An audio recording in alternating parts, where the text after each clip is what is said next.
बहुतांश ठिकाणी अंधश्रद्धांचा जन्म हा चिकित्सेच्या अभावात होतो आणि चिकित्सेचा अभाव जिथे असतो तिथे चांगलं नागरिकशास्त्र कधी घडूच शकत नाही. तर इथे इंदापूरच्या जवळ एक टोमॅटो बाबा म्हणून बाबा आलेला आणि तिथे त्यांनी एक मोठा असा हाऊद तयार केलेला आणि त्याच्यामध्ये टोमॅटोचा रस टाकायचा आणि लोकांची अशी धारणा होती की तो दैवी रस आहे. बापरे. ICU मधनं लोक सलाईनच्या बाटल्या वगैरे लावलेली त्या लाईनमध्ये असायची आणि जादूटोणा विरोधी कायद्याअंतर्गत त्यांनी फक्त तक्रार केली पोलिसांकडे आणि त्याच्यानंतर तो बंद झाला बाबा. तुमच्या आजूबाजूला किंवा तुमच्या स्वतःवरती किंवा तुमच्या घरातल्यापैकी कोणीतरी त्या अंधश्रद्धेला बळी पडलेला आहे असं दिसतंय, तर अशा वेळेस काय करायला हवं? अंधश्रद्धा निर्मूलनासाठी क्रोधापेक्षा करुणेची आणि उपहासापेक्षा आपुलकीची गरज आहे. खूप साऱ्या संघटना देशभरातल्या जगभरातल्या असं मानतात की अंधश्रद्धा निर्मूलनासाठी देव आणि धर्म नाकारणंच आवश्यक आहे, पण अंधश्रद्धा निर्मूलन समिती तसं मानत नाही. हा कायदा केवळ हिंदू धर्मातल्या अंधश्रद्धांच्या विरोधात आहे असे खूप त्याच्याविषयी अपप्रचार केला गेला. पहिला जो गुन्हा जादूटोणा विरोधी कायद्याअंतर्गत दाखल झाला तो मुस्लिम बाबाच्या विरोधामध्ये दाखल झाला. आज जे सगळे गुन्हे दाखल झालेत त्याच्यामध्ये हिंदू, मुस्लिम, ख्रिश्चन, बौद्ध सर्व धर्मातले बाबाबुवा आहेत लोकसंख्येच्या प्रमाणामध्ये. कुठल्याही राज्यकर्त्यांना ज्यांना आपले नागरिक सजग नको असतात असे लोक अंधश्रद्धांचा परत परत वापर करताना दिसतात, कारण की जो माणूस माझ्या आयुष्यासाठी माझ्या स्वतःच्या आयुष्यात घडणाऱ्या गोष्टी आणि मी करत असलेल्या गोष्टी कारणीभूत आहेत हे मानत नाही तो चांगला नागरिक होऊ शकत नाही. ही लढाई तुम्हाला प्रत्येकाला स्वतःला रोज स्वतःबरोबर लढायला लागते. त्यामुळे भिजत घोंगडं म्हटलं तर हे भिजत कायम तुमच्या माझ्याबरोबर कायम राहणार आहे घोंगडं.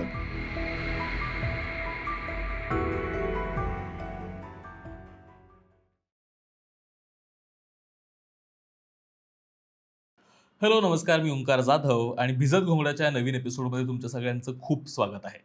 नागरिकशास्त्रावरती भिजत घोंगडं नावाचा आपण हा फॉर्मॅट करतो, ज्यामध्ये आपण अशा सगळ्या विषयांवरती, सगळ्या समस्यांवरती, मुद्द्यांवरती गप्पा मारतो, चर्चा करतो आणि त्यामध्ये सोल्युशन्स शोधण्याचा प्रयत्न करतो, ज्याच्याबाबत बरेच काळ भिजत घोंगडं घातलेलं आहे. म्हणजे खूप काळ आपण ते इतके विषय चघळून त्यांना चोथा करून झालेला आहे, राजकीय सामाजिक दृष्ट्या पण अजूनपर्यंत त्या काही विषय निकाली लागलेले नाहीत. असे सगळे विषय आपण भिजत घोंगडमधून हाताळणार आहोत. तुम्हाला जर ही सिरीज आवडत असेल, तुम्हाला जर नागरिकशास्त्राचे प्रयत्न करत आहे, नागरिकशास्त्राचा आपल्या रोजच्या आयुष्याशी जो संबंध लावण्याचा प्रयत्न करत आहे, हे जर सगळं आवडत असेल तर प्लीज जाऊन सबस्क्राईब करा. आजचा विषय आहे अंधश्रद्धा. काही लोकांना असं वाटलं असेल की नागरिकशास्त्र आणि अंधश्रद्धा यांचा काय संबंध. हे खरं तर खूप वेगळा विषय आहे आणि नागरिकशास्त्राशी त्याचा काय संबंध. तर आज खरं तर तेच समजून घेण्याचा आपण प्रयत्न करणार आहोत.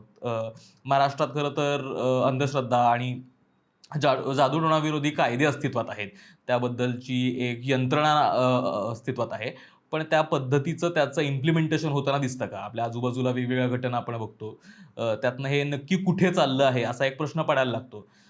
तर आज या सगळ्याचा अंदाज घेण्याचा प्रयत्न या कॉन्व्हर्सेशनमधनं करणार आहोत आणि आपल्यासोबत आहेत डॉक्टर हमीद दाभोलकर, अंधश्रद्धा निर्मूलन समितीचे कार्यकर्ते आहेत ते.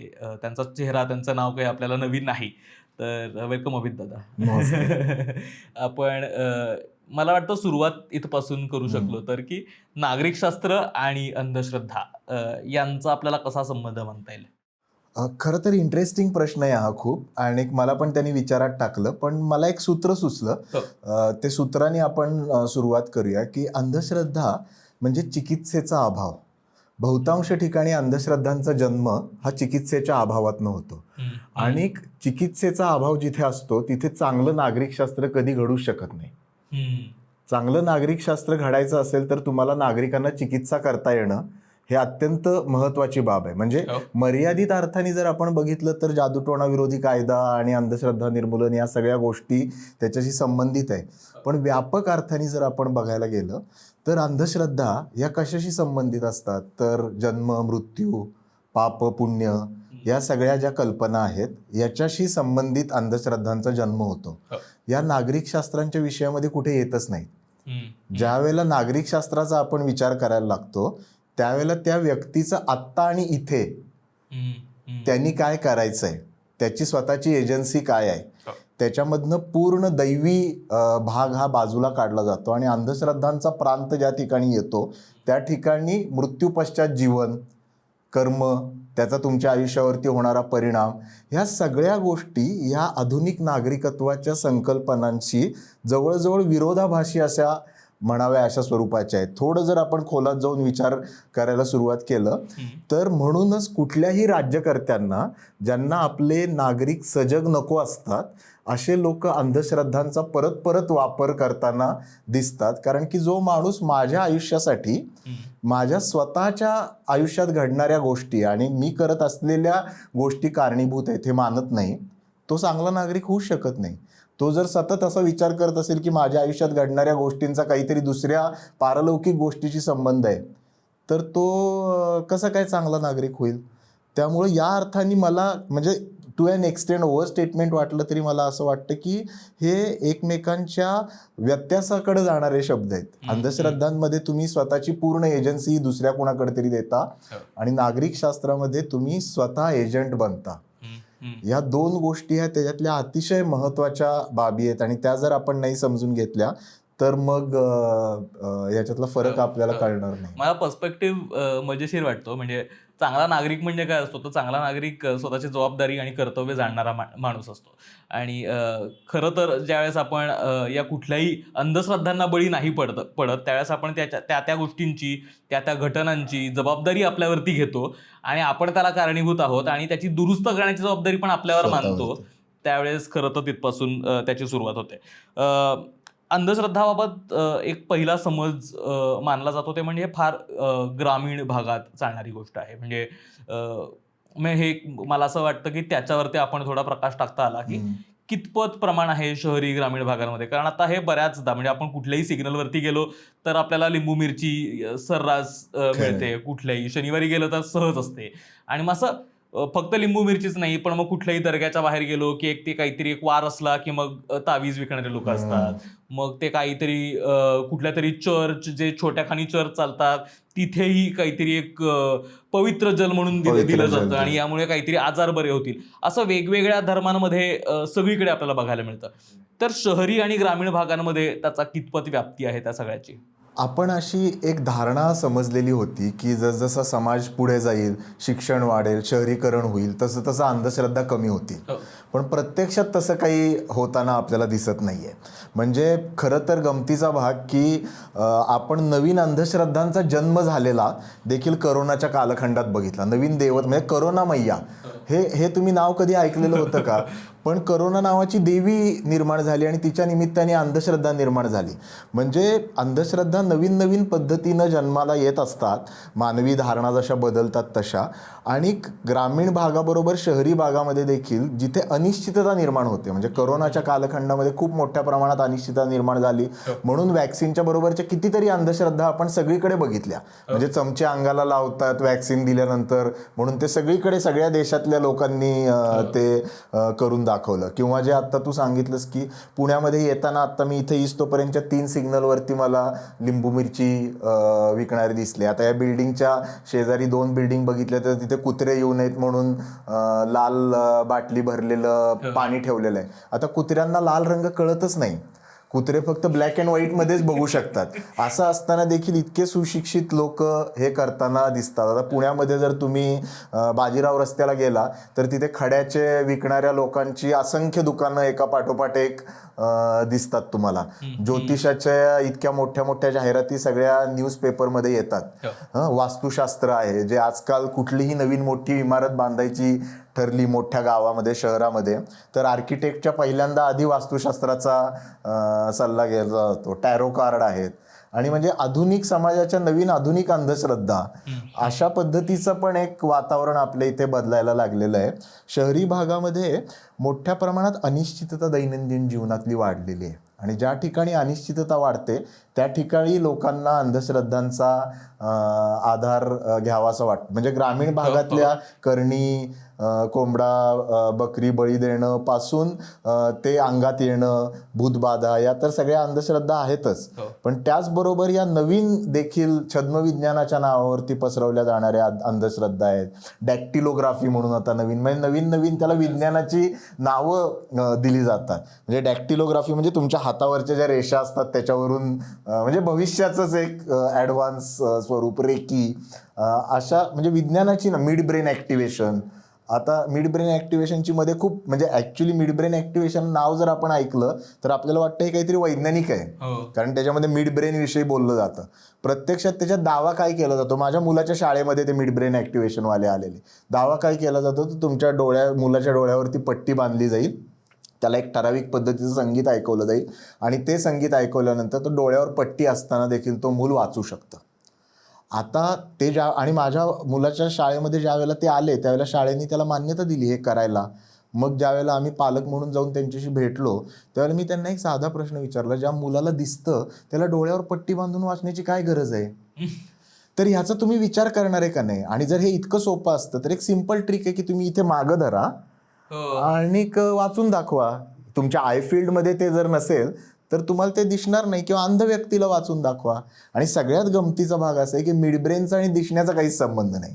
दिसण्याचा जो मेंदू आहे त्याला ऑक्सिपिटल ब्रेन म्हणतात. म्हणजे अशा पद्धतीनं हुशारीनं त्या सगळ्या गोष्टी केल्या जातात आणि त्यामुळं शहरी आणि ग्रामीण हे भेद मिटायला लागलेले आहेत. शहरामध्ये मोठ्या प्रमाणामध्ये वेगवेगळ्या नवीन अंधश्रद्धांच्या इंडस्ट्रीज चालू व्हायला लागलेल्या आहेत. ती खरं तर खेदाची बाब आहे. आपण आता ज्यावेळेस अंधश्रद्धा नागरिकशास्त्र पर्स्पेक्टिव्हने समजून घेण्याचा ज्यावेळेस प्रयत्न करतो त्यावेळेस याच्यामुळे म्हणजे अंधश्रद्धेमुळे सिव्हिक काय इश्यूज निर्माण होऊ शकतात किंवा काय होतात की ज्यामुळे कदाचित आपण त्यापासून लांब राहिलं पाहिजे की त्यापासून सजग राहिलं पाहिजे या अर्थी? आत्ता घडलेल्या नुकत्याच घडलेल्या दोन गोष्टी मी याच्या संदर्भात सांगू इच्छिने. एक हाथरसमध्ये झालेली घटना आहे, आपल्या सगळ्यांना माहिती आहे की तो भोले बाबा नावाचा एक बाबा होता जो प्रत्यक्षात पोलीस दलामध्ये एक हवालदार म्हणून त्यांनी व्हॉलेंटरी रिटायर घेतली आणि नंतर त्यांनी असं जाहीर केलं की माझ्याकडे दैवी शक्ती आहे आणि तो बाबा झाला. आणि त्याच्या दर्शनासाठी 4-5 लाख लोक आलेली. त्यातल्या काही लोकांची अशी धारणा होती की तो ज्या गाडीतनं बसून चाललेला त्या गाडीच्या खालची म्हणजे आपल्याकडे पायाची धूळ म्हणतात तसं त्या गाडीच्या टायरची धूळ हे करण्यासाठी ती माणसं वाकली, त्याच्यात चेंगराचेंगरी झाली आणि जवळजवळ 125 महिला आणि बालकं त्याच्यामध्ये मृत्युमुखी पडली. आता हा नागरी प्रश्न आहे असं आपण समजणार का? तर जिथे एवढ्या मोठ्या प्रमाणामध्ये माणसं मृत्युमुखी पडली आणि त्याच्याभोवती एक यंत्रणा तयार झाली, नुसती यंत्रणा तयार नाही झाली तर जो पोलीस हवालदार होता त्याच्या दर्शनाला IPS आणि IAS अधिकारी जायला लागले. म्हणजे तुमचं शासन आणि नागरिकशास्त्र कुठं राहिलं?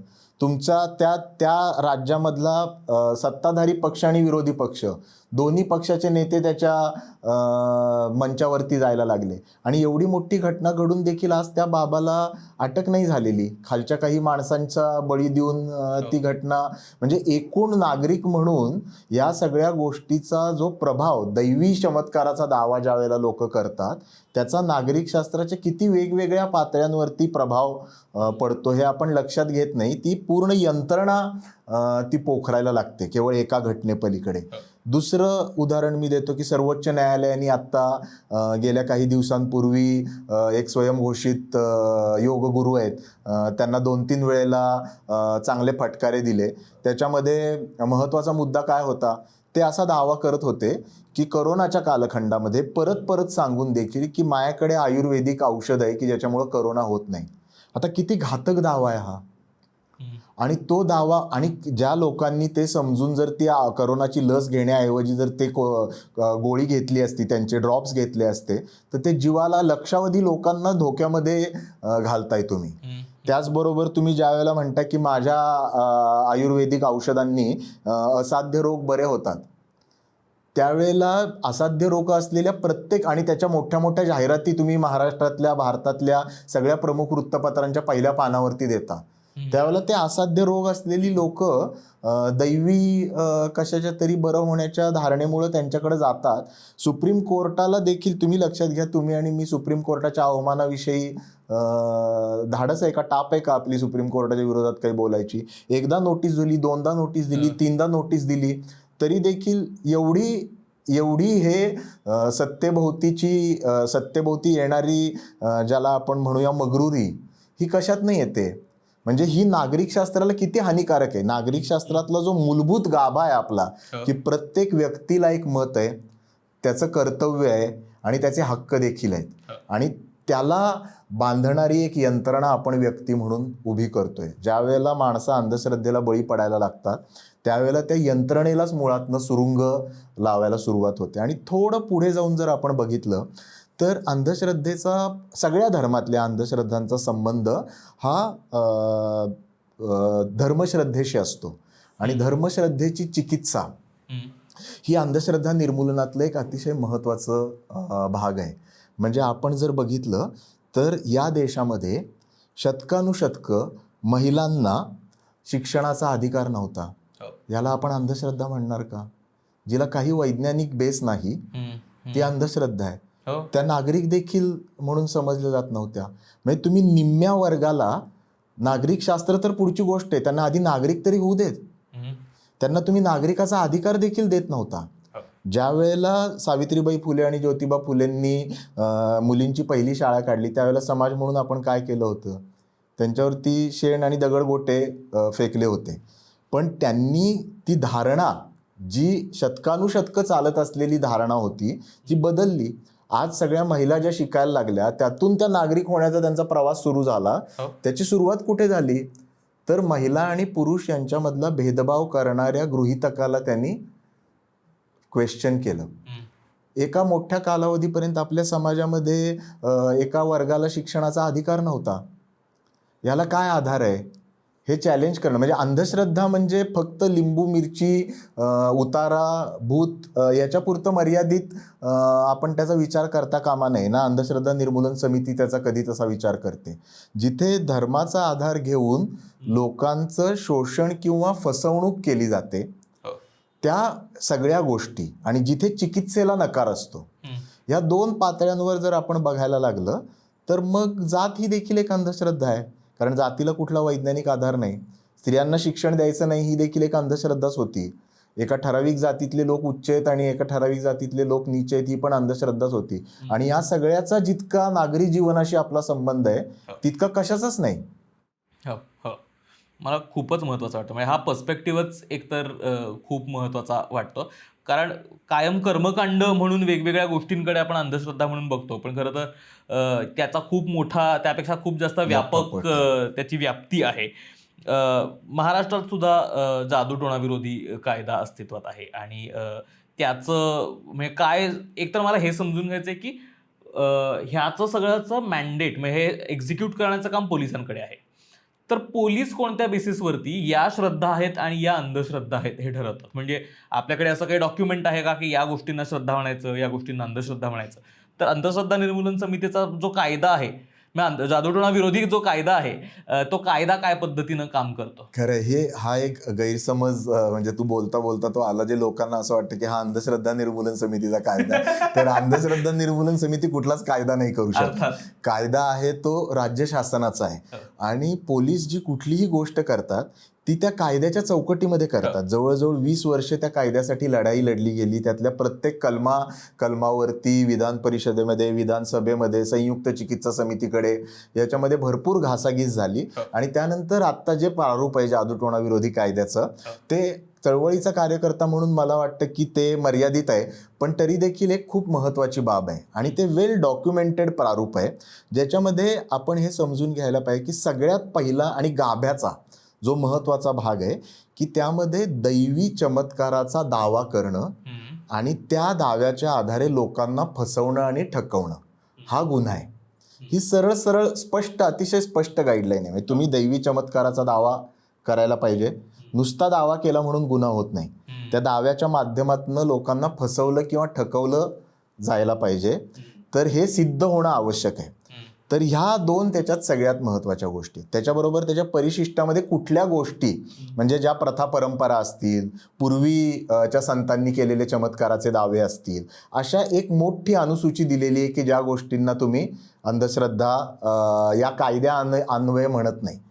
आणि त्याच्यामध्ये 12 कलम आहेत ज्या 12 गोष्टी दिलेल्या आहेत त्याच्यामध्ये की ज्या 12 गोष्टींना म्हणजे साप चावल्यावरती किंवा कुत्रा चावल्यावरती तुम्ही डॉक्टरकडे जायला प्रतिबंध केला, एखाद्या बुद्धीनं विकलांग असलेल्या व्यक्तीला काहीतरी विशेष शक्ती आहे म्हणून सांगून त्याचा बाबा किंवा बुवा तयार केला, एखाद्या व्यक्तीला भुताळी किंवा डाकीण म्हणून जाहीर केलं आणि तिला तिच्या गावातनं बाहेर पळवून लावलं, किंवा एखाद्या महिलेला सांगितलं की तुला जर मूल होत नसेल तर या बाबाची पूजा केल्यावरती तुला मूल होईल. तर ही अतिशय स्पष्टपणे दिलेली सूची आहे आणि त्या सूचीच्या अंतर्गत हा गुन्हा दाखल केला जातो. आणि सगळ्यात महत्त्वाची बाब अशी आहे की लोकांना याच्याविषयी खूप गैरसमज पसरवले गेले सुरुवातीपासून, की वारी बंद केली जाईल, नंतर पूजा अर्चा करता येणार नाही, सत्यनारायण केला जाणार नाही. गमतीचा भाग असा आहे की दारूटोणा विरोधी कायदा महाराष्ट्रात अस्तित्वात येऊन आता 11 वर्ष झाली. एक तरी घटना तुम्हाला माहिती आहे का असं घडल्याची? वारीला तर त्यांनी काहीच परिणाम नाही झाला, ना कुठला सत्यनारायण बंद झाला, ना कुणाचा पूजा अर्चा करण्याचा अधिकार बंद झाला, जो तुम्ही करू शकत नाही कारण तो संविधानाने दिलेला अधिकार आहे. आणि अंधश्रद्धा निर्मूलन समितीचा त्याला विरोधच नव्हता मुळामध्ये. तुमचा जो विरोध आहे तो देवाच्या आणि धर्माच्या नावावर चालणाऱ्या शोषणाला आहे. आणि जादूटोणा विरोधी कायद्याचा पण मध्यवर्ती गाभा हा त्याच्या नावावरती चालणारं शोषण हा आहे. आणि भारतामध्येच नाही तर जगभरामध्ये इतका व्यापक स्वरूपाने जादूटोण्याचा विचार करणारा कायदा नाही. आणि म्हणून हाथरसच्या घटनेनंतर परवा राज्यसभेमध्ये विरोधी पक्ष, राज्यसभेतले जे काँग्रेसचे अध्यक्ष, विरोधी पक्ष नेते आहेत का नाही मला ते आठवत नाही, पण खरगेंनी मागणी केली की हा कायदा तुम्ही देशपातळीवरती लागू करा. आज जर तो कायदा देशपातळीवरती लागू केला असता तर हा बोले बाबा गजाआड जाऊ शकला असता, कारण तो दैवी चमत्काराचा दावा करतो. आजपर्यंत असंख्य वेळेला त्यांनी दैवी चमत्काराचा दावा केलेला आहे. आणि एकही घटना, मी हे अतिशय गांभीर्याने आणि जबाबदारीने बोलतोय, गेल्या 11 वर्षात जादूटोणा विरोधी कायद्याच्या गैरवापराची एकही घटना समोर आलेली नाही आहे. आणि ज्या जवळजवळ 1200 केसेस महाराष्ट्रामध्ये त्याच्या अंतर्गत दाखल झालेल्या आहेत, त्याच्यातल्या 50% जास्त घटना या पोलिसांच्या किंवा समाजाच्या पुढाकारातनं झाल्या, जिथे अनिसचा कार्यकर्ता नाही. म्हणजे एखाद्या चळवळीतनं ज्या वेळेला कायदा निर्माण होतो आणि त्याच्याविषयी समाजात घुसळण होते त्यावेळेला, आणि अनेक वेळेला पोलिसांना जे हे स्पेशल ऍक्ट आहेत हे आपण समजून घ्यायला पाहिजे. बरोबर. जसा की डोमेस्टिक व्हायलन्सचा कायदा आहे, हा स्पेशल ऍक्ट आहे. म्हणजे मारहाण करणं हा गुन्हा असतोच, पण नवरा बायकोच्या नात्यामधली जी मारहाण असेल तिला एक वेगळं लैंगिकतेचं, लिंगभावाचं परिमाण असतं, जेंडरचं परिमाण असतं. आणि म्हणून ती कमी करण्यासाठी केलेला हा स्पेशल ऍक्ट आहे. आणि जे स्पेशल ऍक्ट असतात सोशल इव्हिल्सच्या विरोधातले ते ऍक्ट्स असतात. आणि त्याच्यामुळं त्याच्या अंमलबजावणीच्या वेळेला कायमच प्रबोधनाची भूमिका ही जास्त आपल्याला ठेवायला लागते. कारण अनेक वेळेला ते करणारा आणि त्याला बळी पडणारा हे दोघंही त्या परिस्थितीमध्ये शोषण झालेले असतात. त्यामुळं अनिसची पण भूमिका हीच आहे की ह्याच्यामध्ये आपल्याला शोषण थांबवायचं आहे. पण ज्याचं शोषण होतंय तो माणूस देखील अनेक वेळेला त्याला याची कल्पनाच नसते आपलं शोषण होतंय ते, आणि त्याला बळ देणं हे देखील त्या प्रक्रियेत खूप महत्त्वाचं आहे. त्यामुळे मोठ्या प्रमाणात पोलिसांचं प्रशिक्षण अनिस करते, अजूनही देखील होणं आवश्यक आहे. म्हणजे अडचणीचा भाग आहे की आपल्या राज्यामध्ये कायदा होऊन 11 वर्ष झाली, पण कायदा झाल्या लगेच त्याचे नियम करायला लागतात. ते नियम अजून इतकी राज्य सरकारं बदलली एकाही सरकारने केलेले नाहीत. आत्ता 11 वर्षानंतर पहिल्यांदा या राज्य सरकारने परवा एक सर्क्युलर काढलंय की प्रत्येक पोलीस स्टेशनमध्ये एक अंधश्रद्धा निर्मूलनविषयी तक्रार करण्यासाठीचा कक्ष असावा. त्यामुळं जाणीवपूर्वक पसरवल्या गेलेल्या अफवा किंवा एकाच धर्मातल्या हा कायदा केवळ हिंदू धर्मातल्या अंधश्रद्धांच्या विरोधात आहे असे खूप त्याच्याविषयी अपप्रचार केला गेला. त्याच्यामधला काव्यागत न्याय असा आहे की पहिला जो गुन्हा जादूटोणा विरोधी कायद्याअंतर्गत दाखल झाला तो मुस्लिम बाबाच्या विरोधामध्ये दाखल झाला. आज जे सगळे गुन्हे दाखल झालेत त्याच्यामध्ये हिंदू, मुस्लिम, ख्रिश्चन, बौद्ध सर्व धर्मातले बाबाबुवा आहेत लोकसंख्येच्या प्रमाणामध्ये.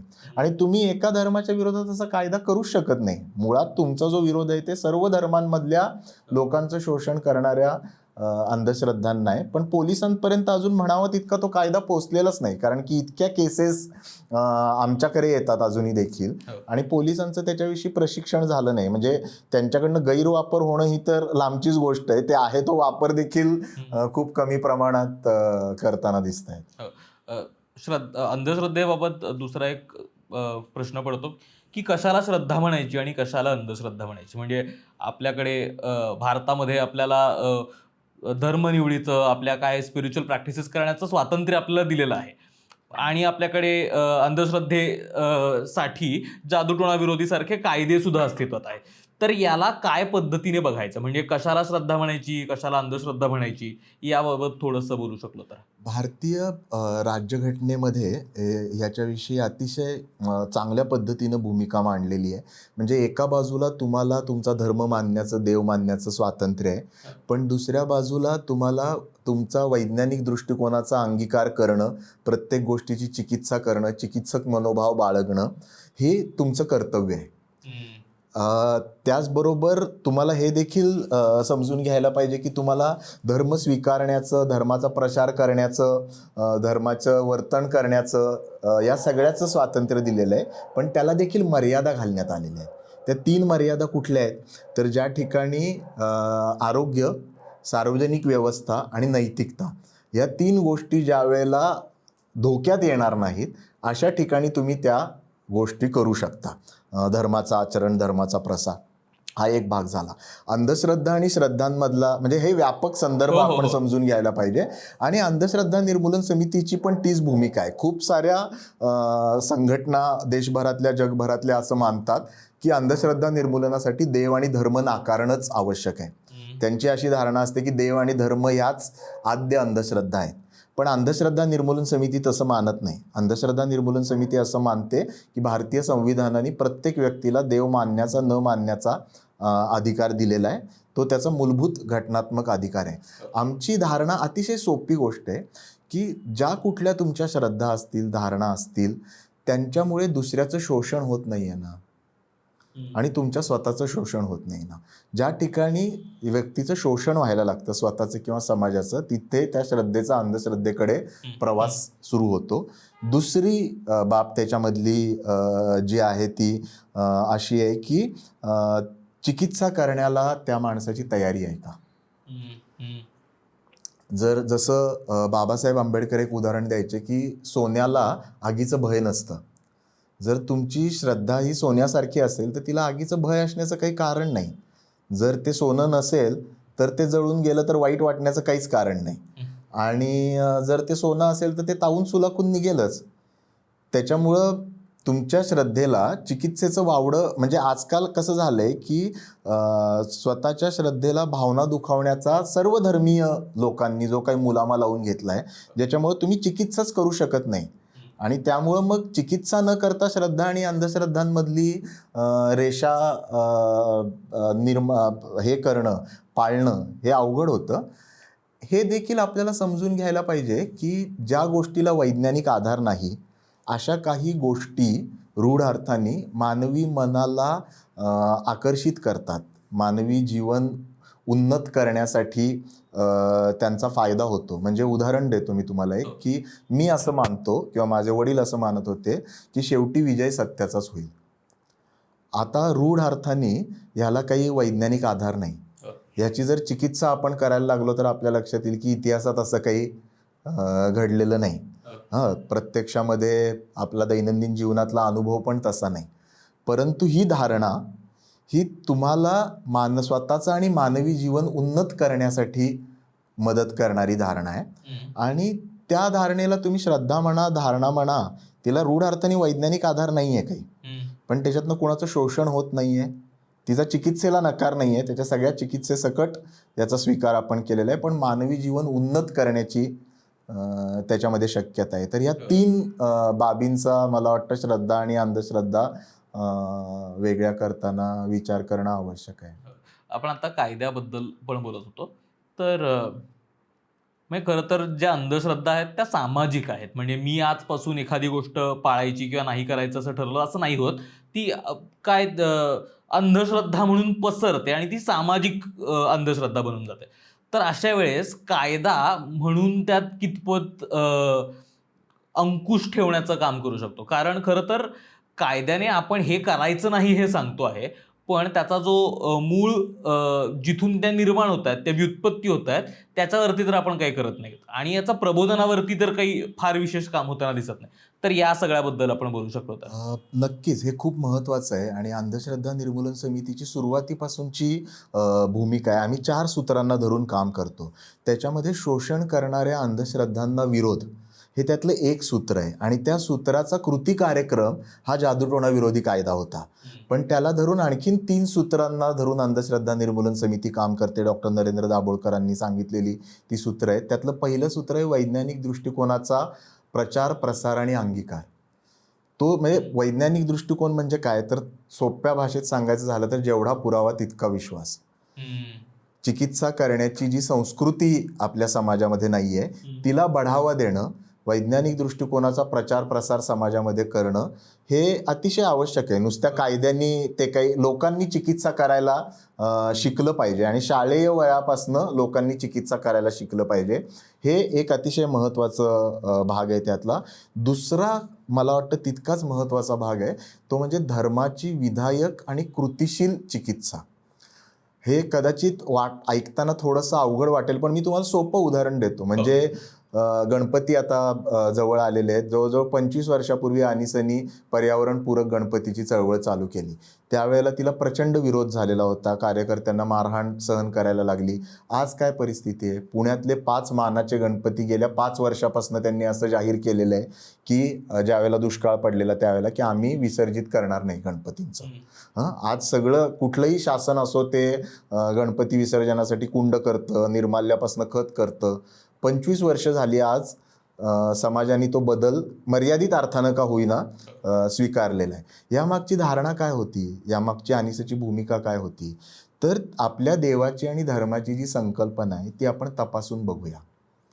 आपल्या देवाची आणि धर्माची संकल्पना ही आपणच ज्या नदीतलं पाणी वापरणार आहे ते गढूळ करणं आहे का, त्याच्यात निर्माल्य टाकणं आहे का.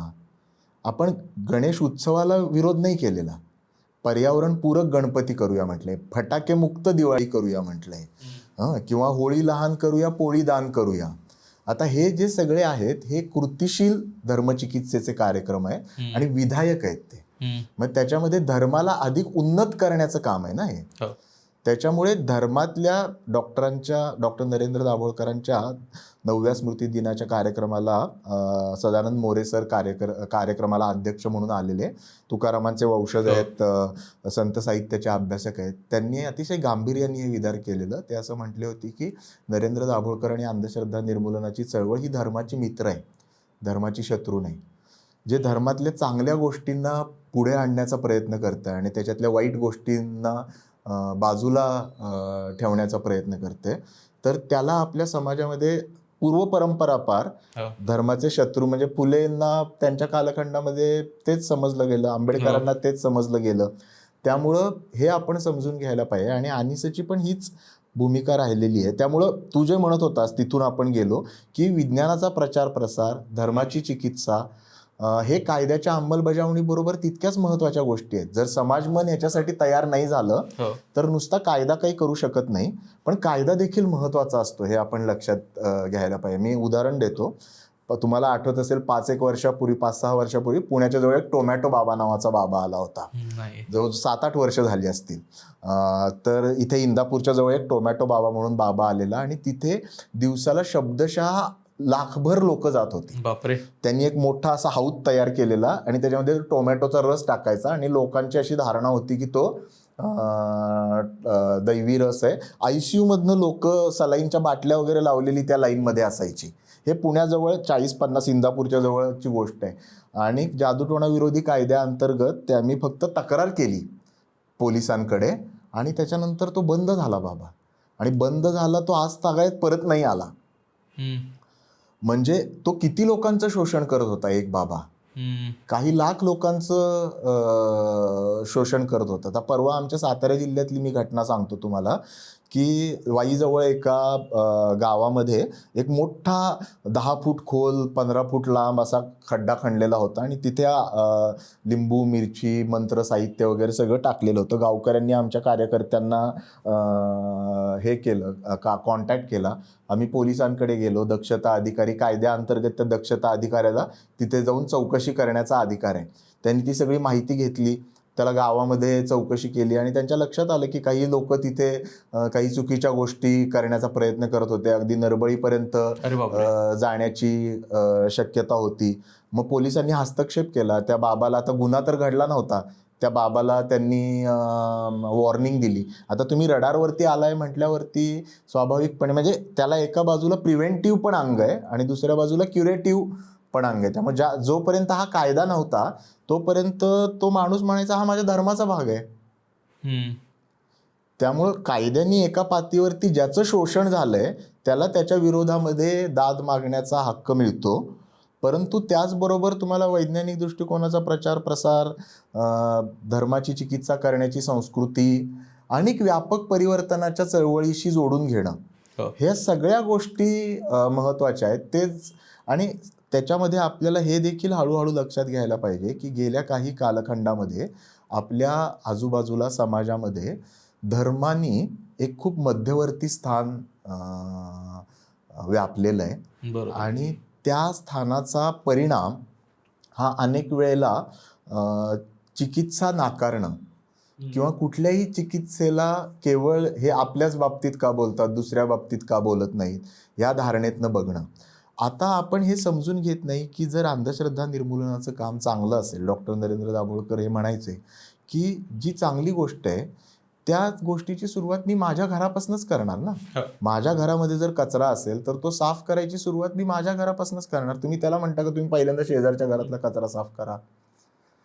किंवा भ्रष्टाचार निर्मूलन करणाऱ्या व्यक्तीला तुम्ही कधीतरी हा प्रश्न विचारता का? अण्णा हजारेंना कोणीतरी आजपर्यंत हा प्रश्न विचारलाय का की तुम्ही हिंदू धर्मातल्याच लोकांचं भ्रष्टाचार निर्मूलन का करता? त्यांच्याकडे येणारे 80% हिंदूच असणार आहेत. म्हणजे जर सरासरीने बघायला लागलं तर आपण किंवा महिला अत्याचाराच्या विरोधामध्ये काम करणाऱ्या लोकांना हा प्रश्न विचारतो का आपण?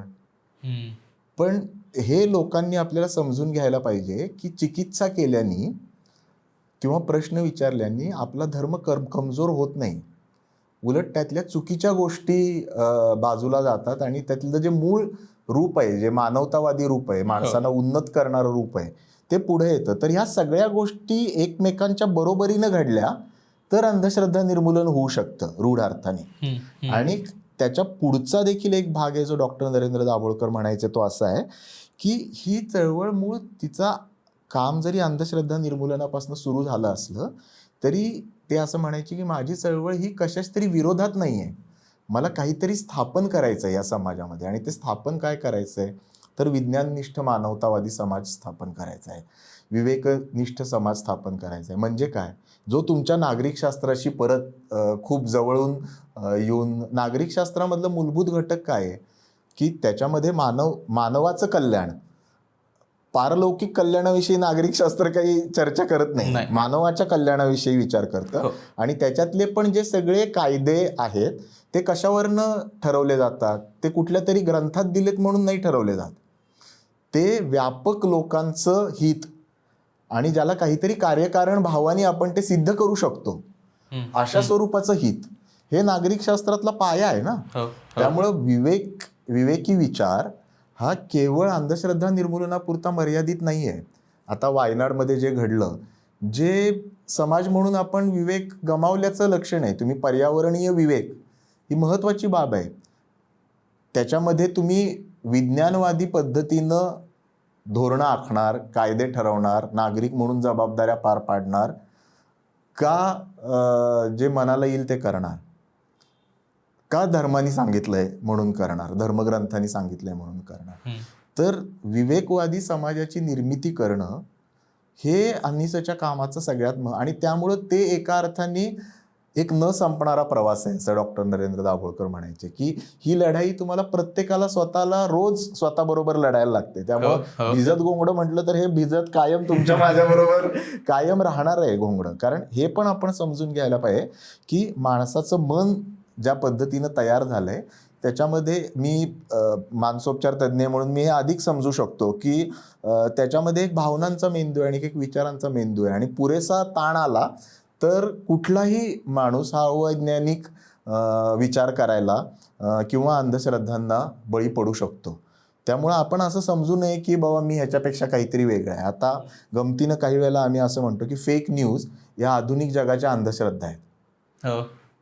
फेक न्यूज काय आहेत खरं तर की त्याला काही वैज्ञानिक आधार नाही तरी देखील जसं अंधश्रद्धा पसरतात तशाच त्या पसरतात, तसाच ते परिणाम करतात ह्याच्यावरती.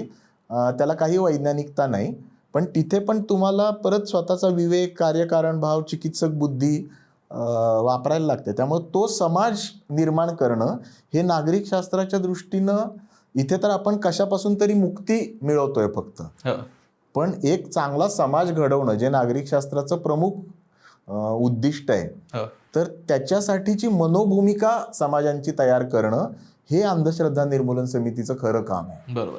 मला म्हणजे आता कदाचित हा विषयापेक्षा थोडा वेगळा प्रश्न असू शकतो, पण तुम्ही मानसोपचार तज्ज्ञही आहात आणि अंधश्रद्धेवरती कामही करता म्हणून मुळातच त्या अंधश्रद्धा येतच कुठून असतील? म्हणजे मुळातच अंधश्रद्धांमुळे काही गोष्टींवरती इतका डोळे बंद करून विश्वास का ठेवावासा वाटत असेल? म्हणजे हे कुठून येत असेल आणि ते कसं घातक आहे समाज म्हणूनही आपल्याला? खरं आहे. म्हणजे याच्याकडे आपण दोन्ही पद्धतीनं बघू शकतो. समाजशास्त्रीय सोशॉलॉजिकली पण बघू शकतो आणि सायकोलॉजिकली पण बघू शकतो. मानसशास्त्रीय दृष्टीनं 2-3 गोष्टी आपण समजून घेऊ शकतो की एक म्हणजे मगाशी आपण म्हटलं तसं की माणसाचा जो मेंदू आहे त्याच्यामध्ये अगदी ढोबळ मानाने सांगायचं झालं तर प्राण्यांपासून निर्माण झालेला हा एक मेंदू आहे. लिंबिक भावनांचा मेंदू म्हणतो त्याला आपण, आणि त्याच्यावरती विचारांचा मेंदू निर्माण झालेला आहे, फ्रंटल किंवा कॉर्टेक्स आपण ज्याला म्हणतो. आणि त्या दोनच्या मध्ये ॲमेग्डेला असतो. आजकाल तो शब्द खूप वेळेला ॲमेग्डेला हायजॅक वगैरे असा शब्द वापरला जातो. म्हणजे काही वेळेला असं होतं की ज्या वेळेला तुम्ही सफिशियंट ताणाखाली येता किंवा तुम्ही कुठल्या तरी गोष्टींनी भुलवले जाता त्यावेळेला त्या ॲमेग्डेलाकडून तुमच्या विचार सगळे वरती मेंदूकडे प्रोसेस करण्यासाठी वरच्या मेंदूकडे जायच्या ऐवजी ते हायजॅक केले जातात खालच्या मेंदूकडे. म्हणजे ज्या वेळेला माणसं म्हणजे समजा कॅन्सरचं निदान झालं किंवा सतत जर तुम्हाला सांगितलं गेलं की त्या धर्मातले लोक हे तुमचं सगळं पळवून नेत आहेत, तर त्यावेळेला विचार करायचा मेंदू हा आपल्या फोनच्या भाषेत सांगायचं झालं तर हँग होतो आणि माणूस हा फक्त भावनिक पातळीवरती, आणि विचार करण्याच्या मेंदूत कार्यकारण भाव असतो. तो कार्यकारण भाव काम करायचा थांबला की फक्त भावनेच्या मेंदूवरती माणूस काम करायला लागतो आणि ते अंधश्रद्धांना खूप सुपीक भूमी आहे ती. दुसरं जे लहान मुलांच्यात आपल्याकडे दिसून येतं मॅजिकल थिंकिंग ज्याला म्हणतात, की लहान मुलांचा परी, राक्षस या गोष्टींवरती विश्वास असतो. त्यांना ते खरंच वाटत असतं, पण एका मर्यादेनंतर आपल्याला लक्षात यायला लागतं की ते आपलं कल्पनातलं जग आहे, ते वास्तवात नाही. तर अंधश्रद्धांना बळी पडणारे जे लोक असतात त्यांच्यामध्ये काही पात्यांवरती मॅजिकल थिंकिंग, जे पटकन त्यांना अशा गोष्टींवरती विश्वास बसण्याची जी भावना असते की भूत असतात आणि मग राक्षस असतात आणि ते कंट्रोल करू शकतात. हे 5 वर्षाच्या मुलाला जर त्याला काय आपण अंधश्रद्धा नाही म्हणणार, ते त्याच्या वाढीचा भाग असतो. पण ते मोठं झाल्यावरती पण जर तसंच राहिलं. किंवा सायकोलॉजीमध्ये आणखीन एक संकल्पना आहे ज्याला लोकस ऑफ कंट्रोल म्हणतात. म्हणजे तुमचा स्वतःचा ताबा तुमच्या इंटरनली आहे, स्वतःकडे आहे का एक्सटर्नली आहे. ज्याच्याकडे स्वतःचा ताबा स्वतःकडे असतो, लोकस ऑफ कंट्रोल तुमचा इंटरनल असतो, त्या माणसाला अंधश्रद्धाला बळी पडण्याची शक्यता कमी असते. ज्याचा लोकस ऑफ कंट्रोल स्वतःच्या बाहेर असतो तो पटकन दुसऱ्याच्या मताने प्रभावित पण होतो आणि जे होत असेल त्या गोष्टीला मी जबाबदार नाही, दुसरं काहीतरी म्हणजे पूर्वजन्मीचं पाप असेल किंवा कोणीतरी दुसरं असेल हे स्वीकारणं त्याला सोपं जातं. आता म्हणजे एका बाजूला टोकाच्या ताणाखाली असताना माणसं त्याला बळी पडू शकतात किंवा दुसऱ्या बाजूला टोकाचे हाव हे देखील आपण बघतो ना की मोठ्या प्रमाणात लोकांना परत त्यावेळेला ज्यावेळेला टोकाचे हाव काम करायला लागते तेव्हा परत तुमचा विचार करण्याचा मेंदू हा काम करायचं थांबतो. आणि या सगळ्याला खेदाची बाब अशी आहे की ह्याला सर्व धर्मातल्या धर्मग्रंथांनी काही कमी अधिक प्रमाणांमध्ये त्याच्यामध्ये ह्या गोष्टी वेगवेगळ्या टप्प्यांवरती आलेल्या आहेत. आणि एकदा जर त्याला धार्मिक अधिष्ठान आहे असं म्हणायला सुरुवात झाली तर मग त्याची चिकित्सा करणं अवघड होतं आणि त्याला एक पावित्र्य लाभतं. त्याला ते पावित्र्य लाभायला लागतं ज्या वेळेला, त्यावेळेला ती चिकित्सा करणं आणखीनच अवघड व्हायला लागतं आणि त्यातून त्या तयार होतात. म्हणजे मगाशी आपण जे गंमतशीर म्हटलं ना की करोना देवी ही कुठून तयार झाली, म्हणजे आपण याची देही याची डोळा एका अंधश्रद्धेचा जन्म बघितला, देवीचा जन्म बघितला एका, जी आजपर्यंत कधीच नव्हती. जोपर्यंत करोना नव्हता तोपर्यंत करोना देवी नव्हती. ती कशानं निर्माण झाली, हे सगळे फॅक्टर होते. अनिश्चितता होती, जीवाला काय होईल ते माहीत नव्हतं, व्हॅक्सिन उपलब्ध नव्हतं आणि म्हणून देवीचा आजार. आता तुमच्या पिढीच्या ह्याच्यावर नसेल, पण माझी शेवटची पिढी आहे की ज्यांच्या हातावरती देवीच्या लसीचं वण आहे. 80 नंतर देवीची लस देणं बंद झालं. देवीचा आधार का म्हटलं जायचं त्याला, ऍक्च्युली ते स्मॉल पॉक्सचा आजार आहे आणि त्यावेळेला लोकांना हे माहिती नव्हतं की माणसं पटापट कशाने मरतायत. तर असं समजलं जायचं की देवीचा कोप झालाय आणि त्याच्यामुळे ही माणसं मरतायत. आणि त्यानंतर आज परिस्थिती काय निर्माण झाली, तर माणसांनी चिकित्सेने त्याच्या मागचा विषाणू शोधला, त्याच्या मागची लस शोधली. आज 1980 नंतर जगभरामध्ये एकही देवीचा रुग्ण मृत्युमुखी नाही पडलेला. पण त्या मानसिकतेतनं अंधश्रद्धा निर्माण, म्हणजे तू जे विचारलंस की अंधश्रद्धा निर्माण कुठनं होतात, तर ती मानसिकता जर आपण समजून घेतली आणि त्या म्हणून नव्या नव्याने पण तयार होत राहतात की जिथे जिथे अनिश्चितता निर्माण होते. आता परदेशात आपण गेलो, गमतीचा भाग आहे. मी मध्ये माझ्या एका चुलत भावाकडे अमेरिकेत गेलो होतो, तर त्यांच्या इमारतीमध्ये 13वा मजलाच नाही. 13वा मजलाच नाही ना, 13वा मजला नाही, 13वा फ्लॅट नंबर नाही, विमानात जाताना 13वी सीट नाही. आणि तुम्ही जर न्यूयॉर्कमध्ये गेला तर मध्यवर्ती न्यूयॉर्कमध्ये तुम्हाला दुसऱ्या तिसऱ्या गल्लीमध्ये एक palm reader, tarot card reader ह्यांची भरपूर म्हणजे चलती चाललेली तुम्हाला दिसते तिथे. म्हणजे हे नव्याने केवळ शिक्षणाने त्या जात नाहीत, मानवी मनामध्ये काहीतरी असं आहे की जे पटकन या गोष्टींना भुलतं. त्यामुळे जे तुकारामांनी म्हटलेलं आहे, रात्रंदिन आम्हा युद्धाचा प्रसंग, अंतर्बाह्य जग आणि मन, या अंधश्रद्धांच्या बाबतीत अगदी तंतोतंत खरं आहे की तुम्ही जर सतत जागरूक नसाल तर ते कुठल्या ना कुठल्या तरी फॉर्ममध्ये तुम्हाला गाठू शकतात. मला हे परत त्या जबाबदारीवरती आणून सोडतं की तुम्ही जर जबाबदार असाल, म्हणजे जी जी सिच्युएशन तुमच्या आयुष्यात आहे त्याची जबाबदारी जर तुम्ही स्वतः घेत असाल, त्या बाबतीतली योग्य चिकित्सा करत असाल, तर तुम्हाला वेगळ्या कुठल्याही श्रद्धेला, अंधश्रद्धेला बळी पडण्याची गरज नाही, कारण त्याची जबाबदारी तुम्ही घेताय. पण तुम्हाला ती जबाबदारी स्वतःवर नाही घ्यायची आहे आणि काहीतरी एक प्रमाणभूत मानून त्याच्यावरती ते टाकायचं आहे, मग म्हटल्यानंतर तुम्ही हे करालच. तर ते हे खरं तर खूप नागरिकशास्त्राशी मेळ खात आहे. अगदीच अगदीच नागरिकशास्त्र. आणि मला म्हणून तो प्रश्न मला फार आवडला ऍक्च्युली, की ज्याच्याशी हे जबाबदार नागरिकत्व हे विवेकी असल्याशिवाय शक्यच नाही. इव्हन राज्यघटनेमधल्या देखील आपले जे मूलभूत तत्व आहेत, ती सगळी तत्व ही कशाच्या, त्यांची उत्पत्ती कशातनं झाली आहे, त्यांची उत्पत्ती ह्याच्यातनं झाली आहे, चिकित्सेतनं झालेली आहे त्यांची उत्पत्ती ना. त्याला काहीतरी कार्यकारण भाव आहे. तुम्ही बंधुता का मानता, तुम्ही स्वातंत्र्य का मानता, ते काही कुठल्या तरी धर्मग्रंथात सांगितलेलं आहे किंवा कुठल्या तरी प्रेषितांनी म्हटलेलं आहे म्हणून तुम्ही ते नाही मानत.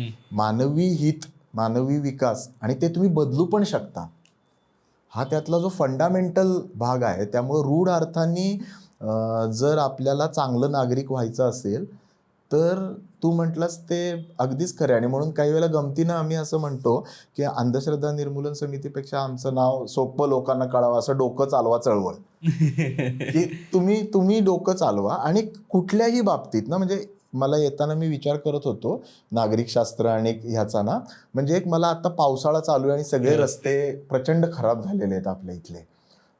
आणि आपल्याकडचा ॲक्सिडेंट होऊ नये आणि गाडी चालवताना त्रास होऊ नये म्हणून जो सार्वत्रिक आणि हमखास उपाय सगळीकडे विकला जाणारा आणि केला जाणारा कुठला आहे, तर लिंबू मिरची आहे. म्हणजे लिंबू मिरची लावली की नजर लागत नाही आणि तुम्हाला काही होणार नाही, कारण सगळ्या गाड्यांना आता इथे खालती बघितलं तरी आपल्याला लिंबू मिरची असते. मग ज्या वेळेला तुम्ही लिंबू मिरची मानता ना, त्यावेळेला तुम्ही हे सगळं विसरता की नागरिक म्हणून ते रस्ते कसे आहेत ह्याच्याविषयी माझी काय जबाबदारी आहे, प्रशासनाची त्याच्याविषयी काय जबाबदारी आहे, चालताना मी गाडी कशी चालवायची माझी काय जबाबदारी आहे, पिऊन मी गाडी नाही चालवता पाना माझी काय जबाबदारी आहे, गाडीचा मेंटेनन्स कसा करायचा, हे सगळे कोर नागरी जबाबदारीचे आणि कर्तव्यांचे मुद्दे आहेत. तुम्ही त्याच्यात जर लिंबू मिरचीमध्ये त्याचं सोल्युशन शोधायला लागला तर ह्या सगळ्यांकडे तुमचं दुर्लक्ष होतं. आणि जोपर्यंत आणि म्हणून बहुतांश सगळे राज्यकर्ते आपण जर बघितलं तर त्यांना लोकांना या ह्याच्यामध्ये गुंतवून ठेवणारे बाबा बुवा जवळचे वाटतात. म्हणजे बाबा बुवा, मौलाना, पादरी जे कोणी असतील ते सगळे त्यांना जवळचे वाटतात. त्याचं ते स्मार्ट असतात, त्यांना आपल्यापेक्षा फार लवकर गोष्टी लक्ष देतात. मला वाटतं वेगळा प्रयत्न म्हणून पुढच्या पावसाळ्यात त्या रस्त्यांना लिंबू मिरची बांधून बघितलं पाहिजे, म्हणजे त्यांना नजर नाही लागणार. पण खेदानी त्यांनी काही प्रश्न सुटणार नाही. अगदी शेवटाकडे म्हणजे आपल्याला दिसतात काही वेळेस गोष्टी आपल्या आजूबाजूला घडताना ज्याने कुणाचं तरी शोषणही होत असतं, कधीतरी तुमचं स्वतःचंही शोषण त्यातनं होत असतं. तर अशा वेळेस मदत मागण्याची प्रक्रिया कशी असते? म्हणजे जर तुमच्या आजूबाजूला किंवा तुमच्या स्वतःवरती किंवा तुमच्या घरातल्यापैकी कोणीतरी त्या अंधश्रद्धेला बळी पडलेला आहे असं दिसतंय, किंवा तुम्हाला माहीत नाही नक्की काय पद्धतीनं गोष्टी होत आहेत, काही वेळेस तुम्हाला खात्री नसते त्या बाबतीत, तर अशा वेळेस काय करायला हवं? खरं एक तर पहिली आणि सगळ्यात महत्त्वाची गोष्ट आहे जी डॉक्टर नरेंद्र दाभोळकर नेहमी मानायचे, ती अशी की अंधश्रद्धा निर्मूलनासाठी त्यांचं वाक्य आहे, अंधश्रद्धा निर्मूलनासाठी क्रोधापेक्षा करुणेची आणि उपहासापेक्षा आपुलकीची गरज आहे. म्हणजे त्या माणसावरती चिडून क्रोधांनी ते नाही होणार आहे. हा काय मूर्ख माणूस आहे. आपल्या अनेकदा तरुण मुलांना असं होतं की आपले आईबाप काय, त्यांना एवढी पण अक्कल नाही का.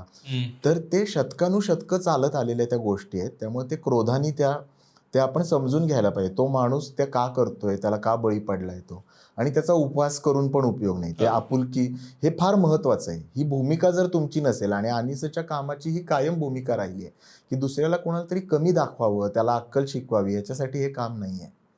त्या माणसाला विचार करायला उद्युक्त करणं ह्याच्यासाठी. त्यामुळे आपण ज्यावेळेला आपल्या आजूबाजूची लोक असतील त्यांच्याशी संवाद करताना ही भूमिका ठेवायला पाहिजे. आता तर माहिती मिळवणं इतकं सोपं झालेलं आहे ना, म्हणजे मी लोकांना असं ज्यावेळेला मला विचारतात त्यावेळेला मी लोकांना सांगतो की सगळ्यात सोपी ट्रिक मी तुम्हाला सांगतो. तुमच्याकडे गुगल आहे, त्या गुगलवरती तुमचा प्रश्न लिहा आणि याच्या विरोधी मत मला दाखवा असं सांगा.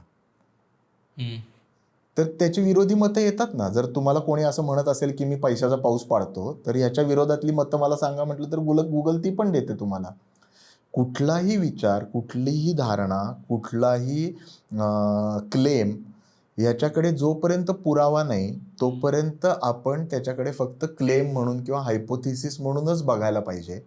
त्याच्याविषयीचा पुरावा आपल्याकडे आहे का, याची चिकित्सा करणं आवश्यक आहे. आणि बहुतांश वेळेला कॉमन सेन्सची जरी आपण त्याला 2-4 प्रश्न विचारले, जसं आपण या मिड ब्रेन ॲक्टिव्हेशनला विचारला, आता त्याच्यामध्ये अनेक डॉक्टर फसलेले आहेत की त्या डॉक्टर मित्रांना मी म्हटलं अरे मिडब्रेनचा आणि बाकी सगळं सोडून द्या, मिडब्रेनचा आणि दिसण्याचा काय संबंध आहे.